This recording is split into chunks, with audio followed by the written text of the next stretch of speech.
Good afternoon, everybody. It's Eddie Webb. We are here at the new Media Lab at Mesa Community College. And it is our pleasure to have our esteemed scholars with us. Dr. Mona Scott from Sociology, Professor Jaime Herrera. I like I roll that R. Good job.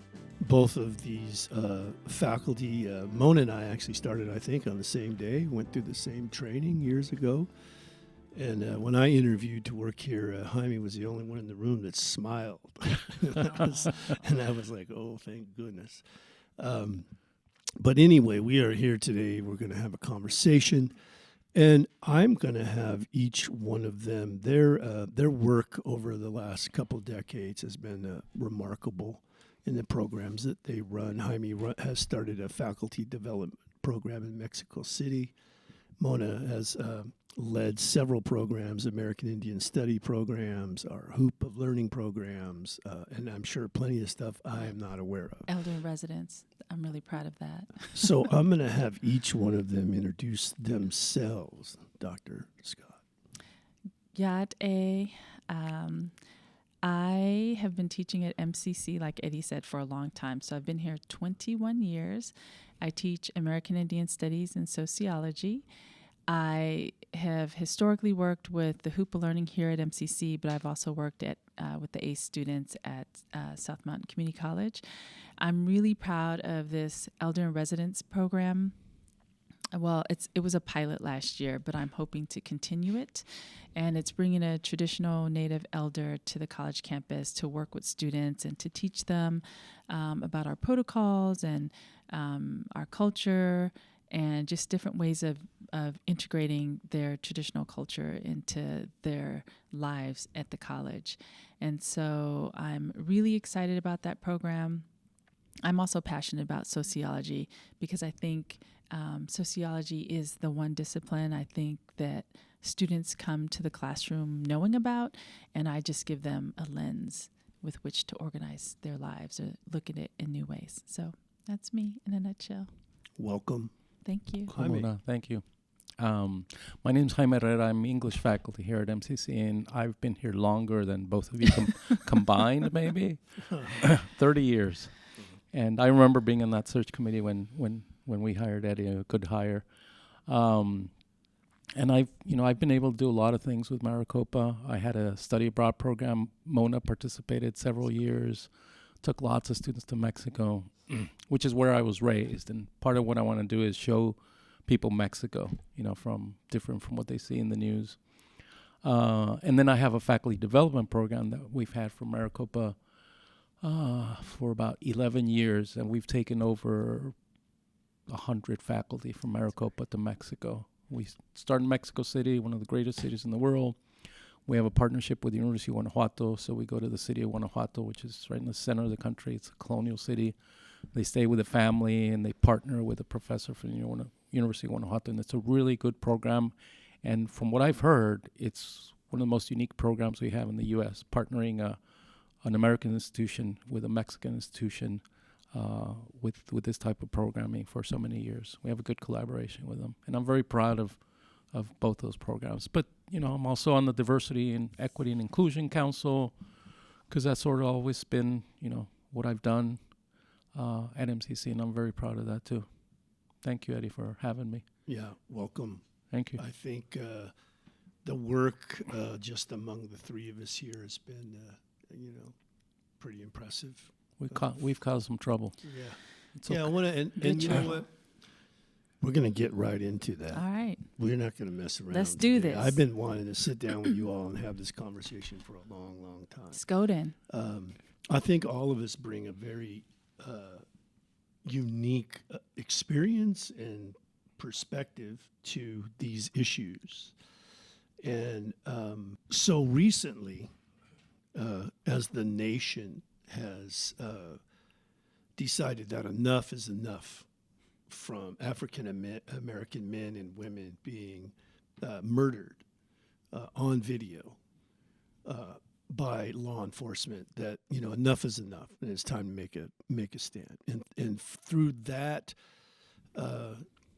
call to action, it has that energy and intellect has filtered its way through the world, and as has been, sort of lands into the lap of university and colleges like us. So scholars and people often rise during that time with the work that they do in raising consciousness and awareness and disruption to things that have always been. And and so we're in the middle of that. And out of that, Mona, I saw your post on the intranet, and I want to talk about that. I think that was the title White Supremacy or Whiteness? I think it was white supremacy. And I don't know. This is, I'm constantly thinking about these issues. So I like to talk really about white supremacy because I think that is the word that gets people's attention. That's what we're dealing with. That is what no one wants to look at or address. So, and I just want to say that even though the nation is finally looking at these issues, this has been my life, these That's issues. Right. And so every time I talk about it, like right now, my heart rate is up, I'm starting to sweat because these issues are so important. I mean, this is what I teach. This is what I think about and live and breathe. And for me, it's like it's I don't even call it second nature. This is my world. And so it's been refreshing to see the nation now see what my world is, to see the anger, the righteous anger that has come out of it. Like, I feel like, okay, good. Finally, people are seeing what I have been living my entire life. And so the article that was posted came out of a group of faculty, staff, and students who came together after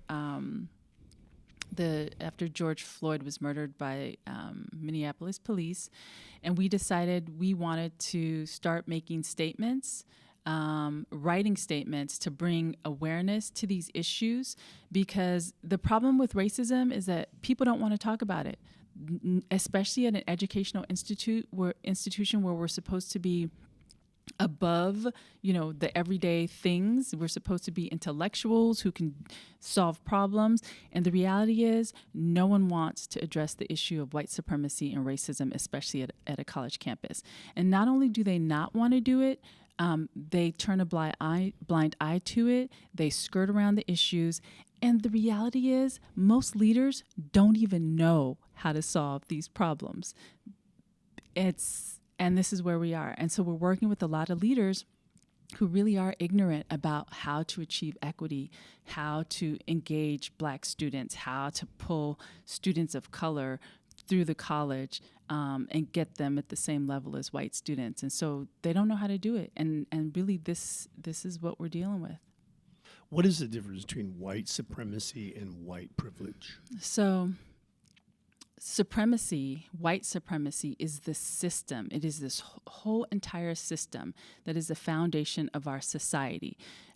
It organizes our institutions, whether it's the institution of the family, our religious organizations, our colleges, the government.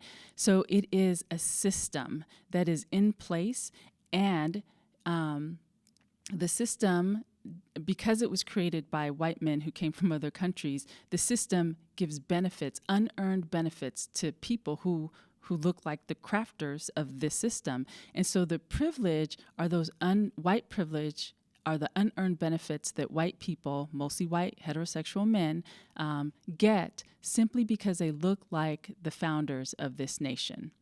And so white supremacy is the system, and white privilege is what people who look like the creators of this system, it's the ease with which they can move through society. You know, they don't have to worry about police brutality at the same level as blacks. I mean, yes, everybody can be brutalized by the police, and every racial group and gender has been brutalized by the police. But when we look at the proportion of a population who experiences police brutality, hands down, it's Native people and then Black people when we look at proportions. And so, yeah, that's it. It's Yeah. I think it's good for our viewers to have a context of understanding not so much the differences as you just laid out, but how they link together, how one precedes the other. right. And then Jaime, you're now on the DEI. DEI. Yeah. Tell us about that. So DEI is a Diversity, Equity, and Inclusion Committee on campus, and it's a new effort by the college to address what Mona's been talking about. And I've been here 30 years, and it's a cyclical pattern. We're always hopeful that we'll make a break in that pattern and make some changes and at least move the needle a little bit. But there's a district committee I'm on also, and then there's a college committee, and we're working to make some changes in the college in terms of the institutionalization of privilege for a certain class of people, and it's been going on in MCC for like decades, since the inception of this college. And in terms of privilege, I was struck by what Mona was saying, that that this is what she battles every day. And Eddie, I know you do the same thing. And part of white privilege is people saying, you know what, I don't want to worry about that. I don't want to address it. I'm just going to walk away from this conversation. Mm-hmm. This thing, George Floyd or whatever, it gets me up here in the head, mm-hmm. but it doesn't get me in the gut. Mm-hmm. And for us, like Mona said, we get it in the gut every day. And I can't walk away from it because sometimes it just pisses me off. Right. Having been, like, my dad took me to my first AIM meeting, right, in 1975, I think. Yeah. And so where I was around and growing up, I grew up around a lot of these guys, a lot of activism. And so my dad worked for the tribe. I was around and I'm mixed, so I got that whole thing. But over the years, and as these guys became young guys, older guys, elders, and then passed away, what I saw was the addiction to keep trying to make this system work for my community. Mm-hmm. And the conclusions I finally got to was inherent sovereignty. And I've been going to ceremonies since I was 15. And that's where I was at. That's what I'm saying. Like, every time I spend my time trying to do that, I'm taking away time of being authentic and building the things that I want to build, right? And instead of trying to get the approval of these people who I never will. I'm just saying, this is where I'm at the moment. I spent years, doing all that stuff, walking, protesting. I was in Standing Rock, I spent years on that level. And over time, I realized I don't want to play with these guys anymore because it's futile, right? Now, I could be, I understand that we need a balance, right, between all of these powers. But that's where I'm at. That's what I say. I could go over here and fight this stuff, or I could build an American Indian Studies program and focus on that. That's where I'm at, if that makes any sense. And that was my dissertation, was inherent educational sovereignty. Right. Right. Like, I want to keep learning my language. I want to support the people that are right. And that's where I'm at the moment in life. But believe me, there are days where I have to be careful, man, because I'll come unhinged at because I see it. Right. Yeah, I think, and I think this is how, like, for people of color, I think we must move through different phases in justice. So, I have my moments where I am hardcore all in, I'm yelling at folks, and then I have to retreat. And so by just focusing on sovereignty and focusing on American Indian studies, that's where you retreat, because that feels good. You know that the work that you're producing is valued, it's accepted by people. It makes you feel good. It makes you feel whole. And so I did that. I did a retreat. And if you look at my CV, there's like a chunk of like 6 years I haven't done anything because it's exhausting. It That's is right. so exhausting, as a woman of color, as a person of color, going to meetings at an institutional, at an educational institution, saying, hey, this is what we need to do, especially when it comes to equity and diversity. And then, what you say is not taken at face value. It's not appreciated. And then a white person can say the exact same thing, and there's all this praise around it. And so, like, it is exhausting, constantly fighting. And also, it's like sometimes I feel like if you've seen what's the show with The Rock now, The Rock and Kevin Hart and Jumanji, the second Jumanji or third Jumanji, there's the character, the guy that can read the map, and only that character can read it. So I feel like I have this map on how to do this work, and just because other people can't see the map that I see, that it doesn't make sense. And so for me, like a lot of the work that we need to do, I can say, this is what we need to do. And then I get all these questions like, oh, we can't do that. Or why would you want to do that? And it's just like, oh my gosh, can you not see what's happening? Like the inequalities just at our college, like we've had racial inequalities at this college since I got here 21 years ago. And I'm sure Jaime can say when he got here 30 years ago, there were racial inequalities among students and their transfer and graduation rates, among hiring faculty. The inequalities are so glaring, and yet people want to say, oh, no, this is just how it is. No, it's not how it is. Right. This is how white people make it. This is what's comfortable. And so if white people can make a system of white supremacy and subscribe to it and keep reifying it, well, then certainly we can challenge the system and change the system. Right. Yeah. Absolutely. And so when I was first hired, I was actually recruited out of El Paso. I was teaching at a community college there, and a couple of faculty from here called me sight unseen and offered me a job because that was the way it was back then for OYO. So my wife and I, we just got married. We were young. What the heck? Let's go to Mesa. So I came to Mesa, and I left a system that was probably 80% Hispanic students to like 10% Hispanic students. I mean, talk about culture shock. Mm-hmm. I went through a lot of culture shock. So I imagine some of our students who are Native American or Black or Latino going through that similar culture shock.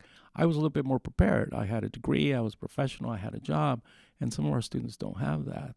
So one of the things I've always worked for at the college is to make sure that we have a more diverse faculty. Unfortunately, we've taken a step backwards in the last 20 years.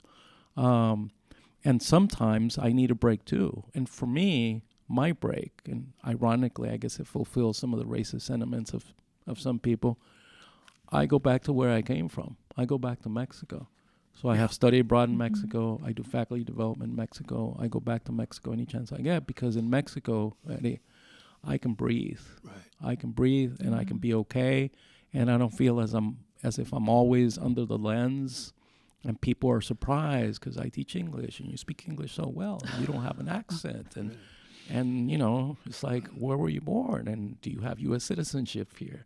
And all this stuff. You're constantly sort of on guard to defend who you are in a system that doesn't recognize your contributions as well as it recognizes the contributions of other people. I don't know if they still have them, but in the Kirk Center, there used to be the wall with all these past presidents, past officers, past something. Yeah. And it was like lily. It was lily white. It was so white. It was so white. I don't know if we still have that, but that's just the way this place has been for a long, long time.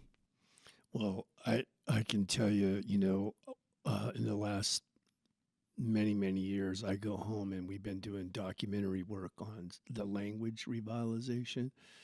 And you're right. I mean, there's no better feeling in the world to be there with your own folks and you're not trying to, you're not getting permission from anybody. You're not trying to you're just there and you're being who you are in the context of this community and culture. And it is, I sleep good at night, man, just the healing. And I wonder, Jaime and I, over the years have talked, and I went to a gentleman that was, been here a long, long, long time and in high leadership, and asked him if he'd ever had to come to school one day and fight to be a white man and to put his mortgage on the line and his job on the line and his salary on the line, right? And it was like, no, never. That's white privilege. Yeah. And so the pressures of like just sitting here and talking about this,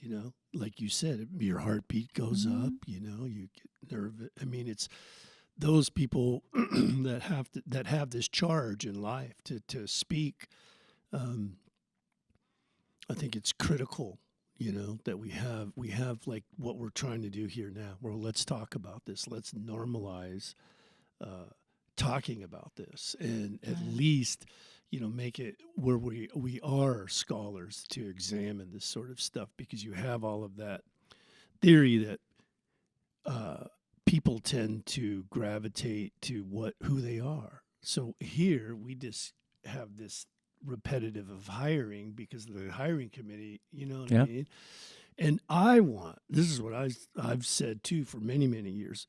The faculty are not going to come here unless they have programs to grow in. Like if there's not a strong American Indian studies program, or Mexicano program, or Chicano study program, or African American. I mean, if we don't build those things, why would why come here? For So what? I want to address something you said earlier, and then I'll speak to that.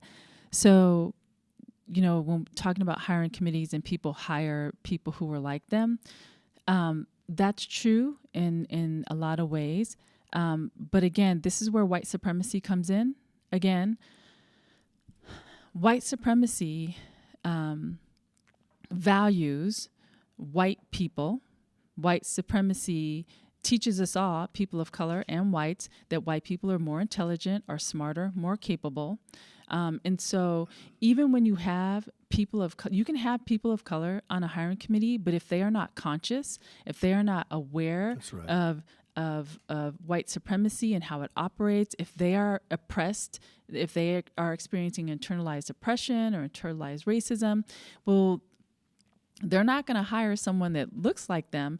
But again, if you, as a person of color, have these ideas that white people are smarter and better and can do this work, and people of color don't work as well or aren't as intelligent, then as a person of color, you will reify the system. You will hire other white people and not people of color. And so there is some self-hatred that we as people of color experience.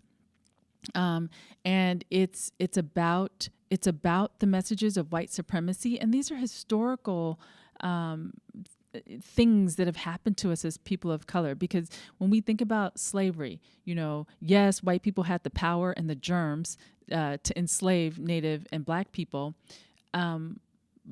And you could have enslaved. I mean, the world has a history of slavery. You can enslave people and then later on bring them into your family or release them.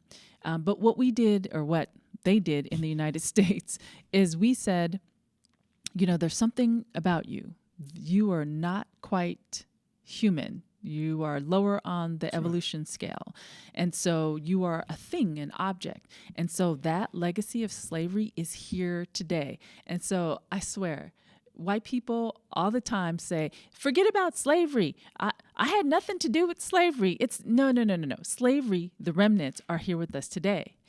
The fact that you can say, forget about slavery as a white person, like that is the legacy of slavery, that Black people in this country really are seen as things. So they're, white, even good white people will never say, I see Black people as less than white people, but your behaviors indicated that your aversion to talking about issues of race, your aversion to having really good friends of color, like all these things, like this is tied to that legacy of anti-Blackness or legacy of racism or slavery that is now anti-Blackness.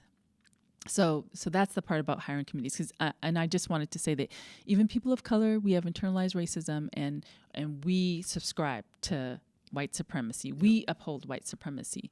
And then also, yes, so part of the white supremacist culture of the college is that ethnic studies, American Indian studies, multicultural centers, the American Indian Institute, these are places that are not valued. These are places that are seen as special programs. And so if we hire a full-time faculty in these areas, or full-time staff people, or staff a whole office to offer support, that's special. You're getting some special privilege.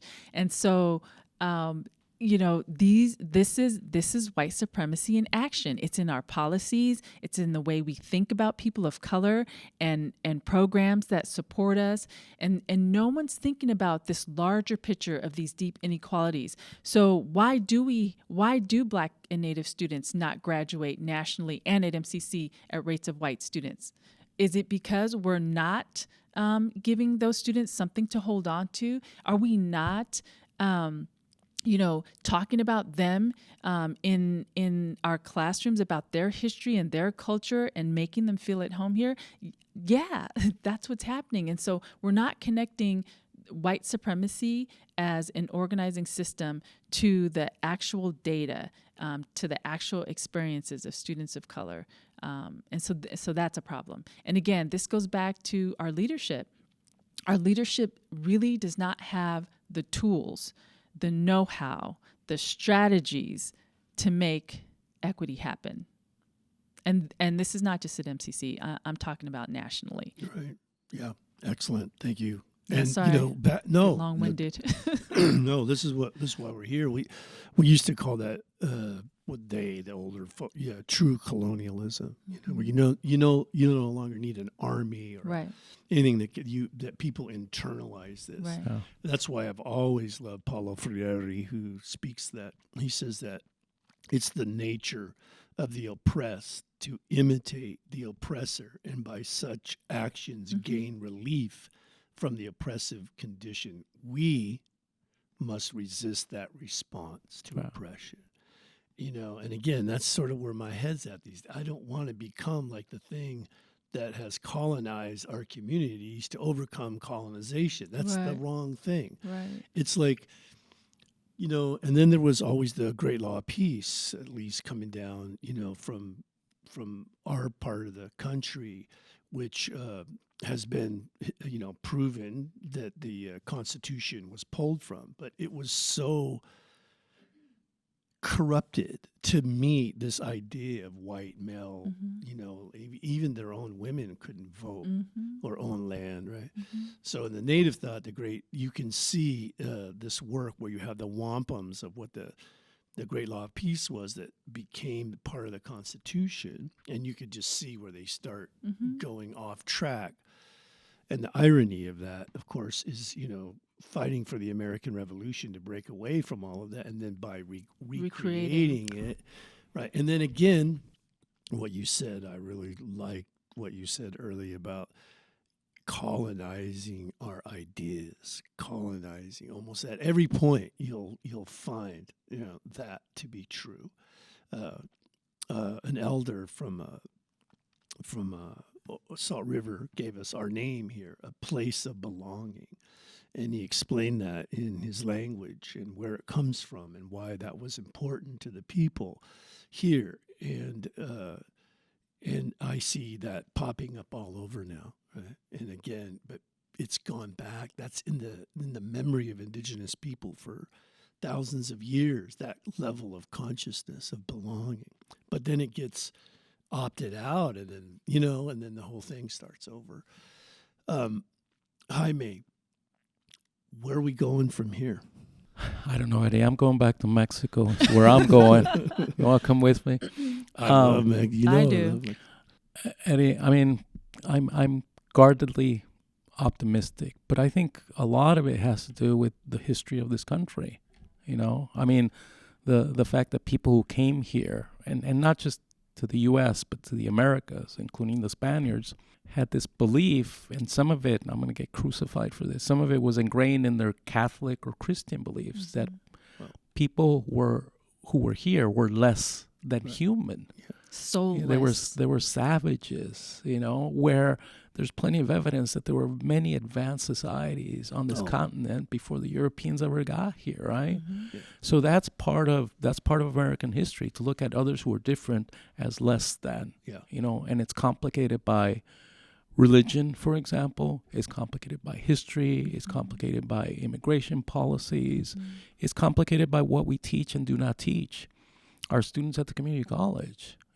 I was aghast several years ago when the state passed that law that prohibited any kind of course that promoted cultural solidarity in the K through 12 system. I was like, how does this happen in the U.S.? Oh, in Tucson. In Tucson, Yeah. but it was a statewide mandate, Right. Yeah. right? But now we have our president just a couple of weeks ago sort of saying Your the same president. thing. If you teach ethnic solidarity, you're teaching values that are un-American. And he likens it to, I think he said something Anarchist. like anarchist, and he likens it to child abuse. You're Oh, abusing yeah. children when you teach them these things, and and how do you function in a free democratic society in theory when you have that kind of thinking? So I don't know, Eddie. I think these are good moments. I think these are very troubling moments. They're very difficult moments. They're very violent moments. But I'm hopeful that maybe we can move forward. I think with the leadership and the experience that we have, we can, but we just have to do it. Right? You just have to just move forward, whether people are getting it or not getting it, Right. and just move it a little farther, and over time, change will come. But you're right. We're in a cultural war. Right. There's no question about it. These guys are dug in about their identity of what this country is. And the ability for us to freely talk about that is going to be key, right? That we keep talking about it and keep talking about it. Go ahead, Mona. I just wanted to say, could you see me? Like, I just want to say, this is why and I love Malcolm X. Yeah. I love, there are some key people in history that were just phenomenal. Fred Hampton, Malcolm X, Fannie Lou Hamer. But anyway, I do want to say the Black Lives Matter movement is super important. And I know people want to jump in with Blue Lives Matter and All Lives Matter. And the reality is Black people seriously are at the bottom of our social hierarchy. Right. Whether people want to admit it or not, Black people, whites, non-whites have an aversion to Black people and Blackness. And so I'm just going to put it out there. We had this last year, our student body government cabinet was all Black. There should have been like a parade for that. Absolutely. But it was hushed. It was kept hush. And not only that, what's worse is this all Black officer student body was treated with racism. They were not supported financially. Administration would not approve their funding proposals. They couldn't even get photographs of themselves as officers to put up or to use professionally, because people on this college campus don't know how to take photographs of Black people, because black skin, brown skin and dark brown skin does not photograph the same as lighter skin. And so there are so many, and I will say they were met with racism. And there's no other way to talk about it. I'm not going to say they were mistreated. I'm not going to say no. They were met with racism. There's no other way to talk about that. And so, I think what people need to come to grips with is they have an aversion to Blackness. They have a fear of Black people. They don't think Black people are as intelligent, kind, honest as other groups of people. And so I need to say that, because this is why the Black Lives Matter movement is so important. Because if the people at the bottom of our social hierarchy can come to matter in this society, that is just going to help everybody else that's above them. They are at the very bottom. And I should say we are at the very bottom because I am also Black. I was raised with a African-American grandmother who had all this country wisdom.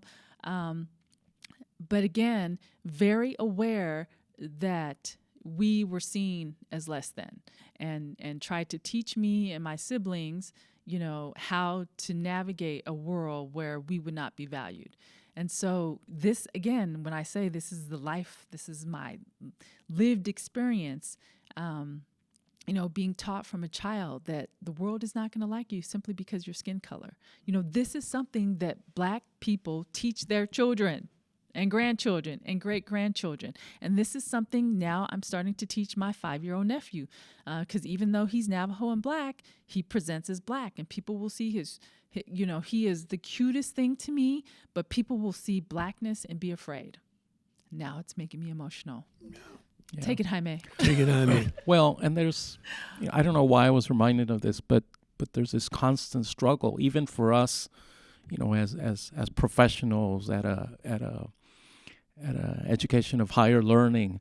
When I was first hired, 2 things happened to me that made me realize, okay, Jaime, they're not going to treat you the same as your white colleagues. One, I was into my job about a week, and the chair and a couple of professors asked me out to lunch. They were all 3 white men. And I thought, well, that's kind of cool. That's nice. Let's go to lunch. So we had lunch. I had already been hired. And what it was another interview. Mm. They started asking me, where'd you get your degree? What'd you study? Where have you worked before? And I'm like, and I'm kind of slow on the uptake. So it didn't dawn on me till later that that's what they were doing. But that's what they were doing. They weren't trying to get to know me. They weren't welcoming me. They were giving me another interview. And then closely after that, I found out that one of our adjuncts, a white male, had filed suit arguing that I had been hired because I was a minority. Oh, my goodness. And it was reverse racism. So it's like, okay, Jaime, welcome to MCC. Yeah. And I know that a lot of our white colleagues, they don't have that kind of welcome, No.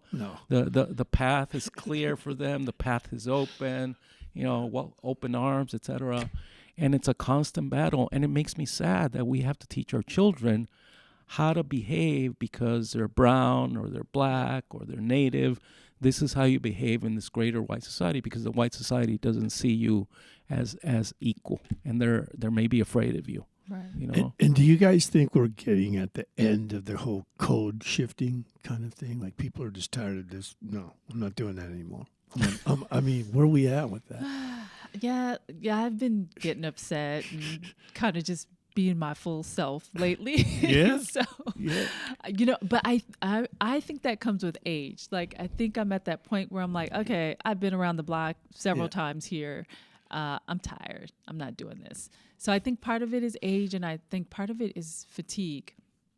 And I think, Eddie, you've talked about racial fatigue a lot. So I do think, I know I still code switch because I know how cruel whiteness can be. I know how cruel white supremacy can be to Black people. And it's so interesting. Jaime was talking about how the Spaniards came here and, saw us Native people as savages. All I have to do is think about the last 20 years of what white people have done in this country, and that's true savagery. But I digress. I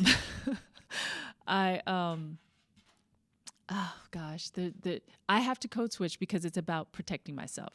Yeah. So in moments where I just have got to get this message out and you need to hear it, I will just be my authentic self, but I'm still code switching. It's about protection, I think. And the trap there, again, like when they asked people to start having these talks, and we brought together people, and it was if you're angry or you're upset, like that just did never sit well with me. I'm like, why do I have to be angry, right, to talk about this stuff? So it's already putting a negative thing on me if I talk about it. Well, I always come into every situation angry just about. So they were probably directing that to me. Well, no, it was like everybody. It was Well, like yeah. if you're angry, like, well, no, wait, just because I'm going to talk about a thing that you asked me to talk Yeah. about, why does that make me angry? Yeah. It shouldn't make me, it should make me intelligent, you know? And so that's that thing again of looking down at people is not, you know. Well, yeah, and it's Wh- connected to privilege too. You Sure. know? Yeah. Because they have the privilege of not getting angry because it doesn't hit them in the gut. I had a conversation many years ago with a colleague in my office, and she was very kind. She stepped in, how you doing today? And something had just happened at my kid's school where a Latino family had not been able to get the resources they needed for their son at the school. And it got to the point where the family just literally went back to Mexico. Yeah. All they wanted was their kid to learn English, all right, and to get some instruction to help him.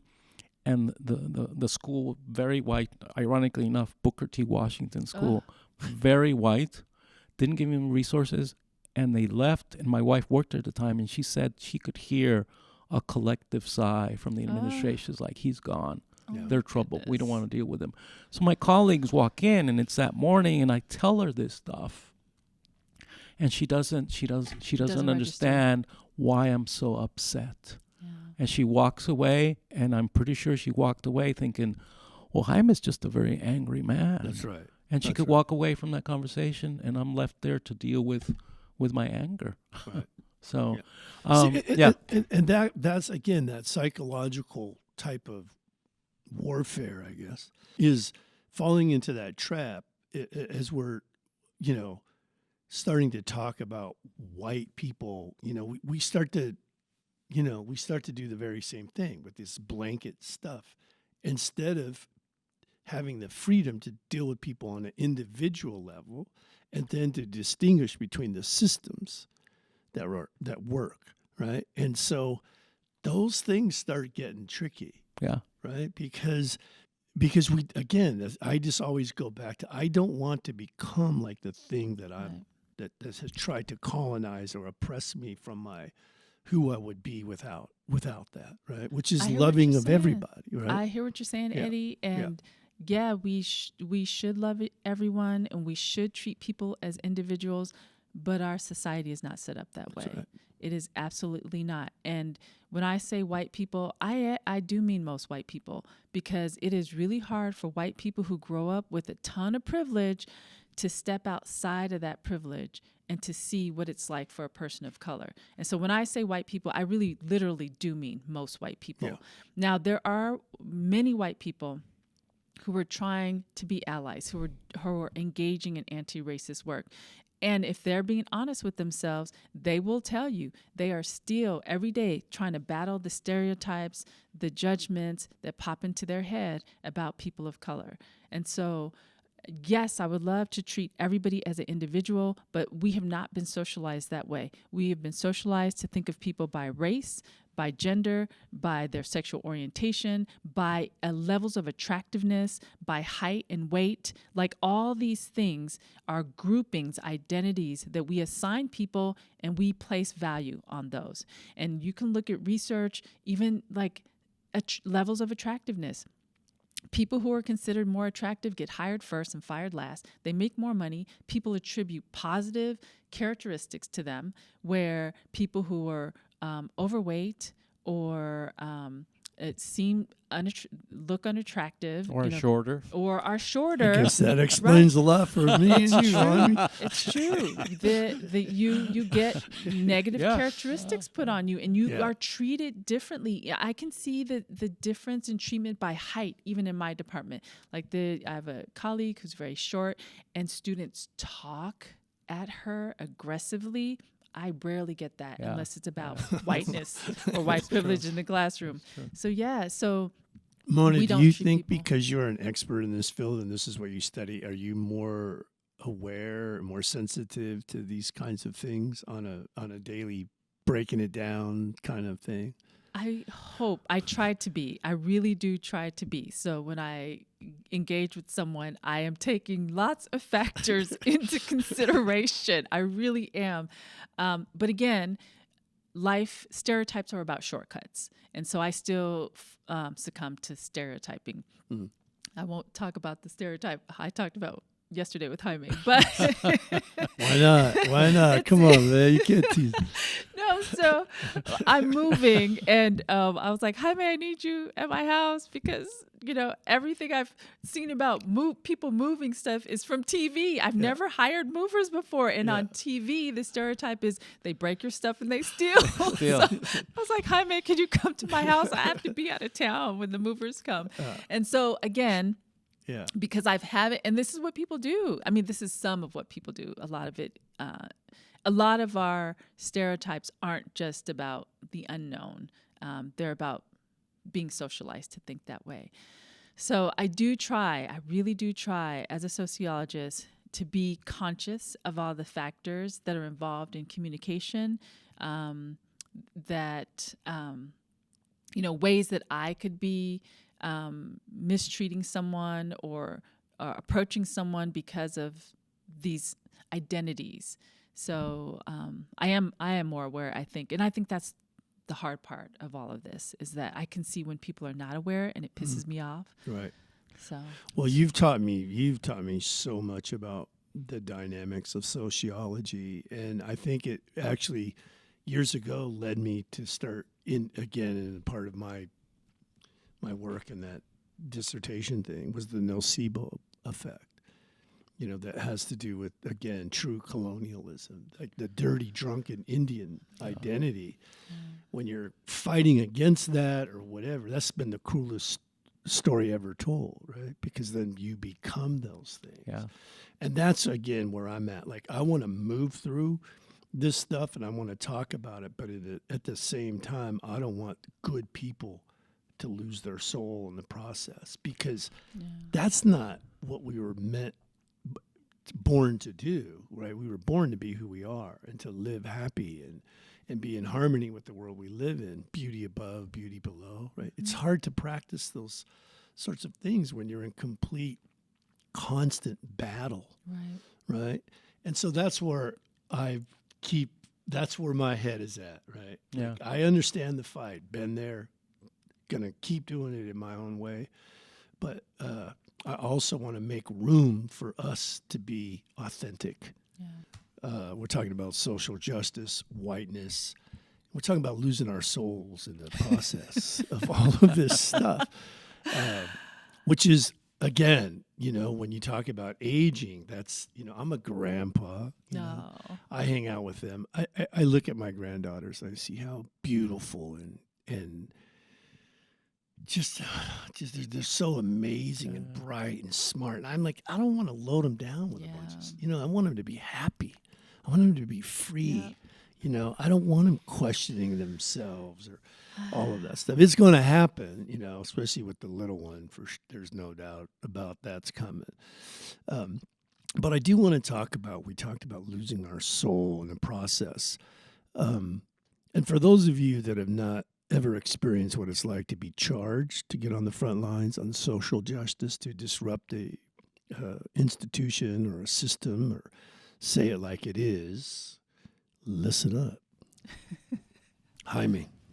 Well, we were talking about code switching, and I don't know if it's if I'm being colonized, but I think the three of us in this room, that we have that ability to code switch, to go into and out of cultures. I don't know if it's akin to like shape shifting, but it's something that I've done all my life, growing up on the border, and it's something that I do relatively easily. And I can be very Mexican in Mexico, and I can be very white here in this country. Maybe by virtue of experience and education, I can do that. And I know there's a psychic cost to that. But when I'm my truer self here in the U.S., people won't accept me as fully. If I speak Spanish, people look at me like, wait a minute, you're an English instructor. Why do you speak Spanish, right? Or, just even wearing certain kinds of clothing. My dad gave me a vest many years ago. It's a wool vest. It's very pretty. It has different colors. And I wore it to campus one day. And one of my colleagues said, "Oh, you're wearing your ethnic vest." And it hurt me because it was a gift from my dad to me, and she was being critical, and she was laughing it off, but I never wore it again. So if you're authentic, you get rejected, and that's part of it. So maybe in my own head, sometimes I just, like in my head, I'll just cuss at her in Spanish, and that's the way, like, chinga su madre, pinche vieja. I'm sorry, and I'll do that. But it is a constant battle. And one of the things about this country too, and it's part of the ideology. I mean, you have to assimilate, right? And part of it is this whole idea of pulling yourself up by your bootstraps. Right. And I think a lot of our faculty, for example, they expect that of their students, but they ignore the fact that they didn't pull themselves up by their bootstraps. Exactly. They had an entire system in place to help them. Right. And our students, they don't have that system in place. Right. So when they say pull yourself up by the bootstraps, they already are putting them down. Right. And they're not acknowledging their privilege. Right. And that complicates matters also. Right. And we never examine critically some of the underpinnings of this society, because some of the underpinnings are just bad. They're very, very bad. Yeah, and it's that's where, like, privilege, this sense of even, it's so normalized to people they don't even know they're doing. I remember when I got hired, I walked in the room, it was in August. Back then I had a full head of hair, and it was way long and dark on its own. And I walked in, and the chair said, "Yeah, here's our new hire, Eddie." And there was like a room, 30 people back then, maybe. Yeah. And all that happened was people just turned around, they looked at me, and turned back, and that was it. There was no. And hey, now, welcome. Yeah, none of that. Oh. None of that. And now when we do it, like, everybody cheers, and it's like this real welcoming thing. But I was like, whoa. And then, like, maybe a month later, somebody had put in a note in my door that when my hair wasn't braided, like, I came to work a few times with my hair not braided, and they told me that I looked really unprofessional and dirty. Oh my goodness. Eddie. And I was like, I remember this happening to a faculty at Chico State. Oh, wow. Dr. Crum, who's now, well, he's probably retired, but he started that big program at UC Davis, American Indian Studies program. But I was like, that's wow. horrible. And then there was another sticky note like that I had, and I kept it in my office on a file. And then one day I remember, again, this is what I'm getting, like back then I was moving towards where I'm at today. I just didn't know how to do it exactly. Yeah. But I finally got there. But I was like, see, I'm giving these people energy in my life. Yeah. Why do I stick that note? Yeah. Then I did it as motivation, right? Like not comparing, but like trying to tell Michael Jordan, you're not going to win or something. It was just like that. It was motivation to build that American Indian Lit program and do the stuff that we've done. But then I realized that's the wrong motivation for me. Yeah. I don't need to give that dude, this was a woman and a guy. I don't need to give either one of them any power in my life, And I also didn't know that I could have probably turned that into HR or something like that stuff never even crossed my mind that I had any kind of power to speak up in that way, which I do now. But then, again, what do you do with it? But savagery. I'm just reminding you who are the savages. There you go. But the institution supports them, because it's happened to all of us. And I know people talk about us on campus. It's like, who's that? Well, that's the angry Indian guy. Yeah. And who's that? Well, that's the angry black woman. Who's that? Well, that's the angry brown guy. Go. And that's what we get labeled if we fight for what is rightfully ours in this institution. There they go again. Yeah. Right. Yeah, but that's why code switching is a necessity. So on the one hand, we have acculturated. That is a part of losing our soul, because in order to change the system, you really almost have to get into it and engage with it. And so on the one hand, yes, I can speak dominant American English. I can, dress appropriately. I can, arrive to meetings on time. But I choose not to do some of those things because it's one of my ways of having some control over my life and being in the moment when I'm in the moment and not having to be ran by a clock, a machine. What's important to me is this student right now or this colleague right now. And yes, I have this thing right in a few minutes, but that's going to have to wait. And so again, value systems are different. And so part of it is we have to give up some of our authentic selves to be in this institution to help, because this is the world we live in. I don't live in a traditional Navajo society. None of us do. Right. So we have to figure out a way to be in this space. And it's hard because you all are bringing up all these incidences. And I remember when I was a faculty senator, and we had a joint meeting with the department chairs and the faculty senate. And one of the department chairs in psychology stood up and said, we were talking about hiring diverse faculty. And he stood up and said, so we're going to dummy down the institution now to hire diverse faculty. And I was a new faculty member, so I had my student work, I was grading, and I heard that, and I was like, wait a minute, is that what I heard? Wait, did he just say that? Is that what I heard? And then I looked at people's faces because I expected shock. There was no shock. So I was thinking, well, maybe I didn't hear that. And again, that's part of internalized oppression because, I'm thinking no faculty member would say that about another faculty. That's right. We're not dumbing down as if faculty, to hire a person of color, you're hiring somebody who's mediocre. And I would argue, I've been here 20 years, there are more white faculty than people of color. There are more mediocre white faculty at MCC than mediocre people of color, because people of color, we have to work harder, we have to perform, we have to do so much more just to get our foot in the door.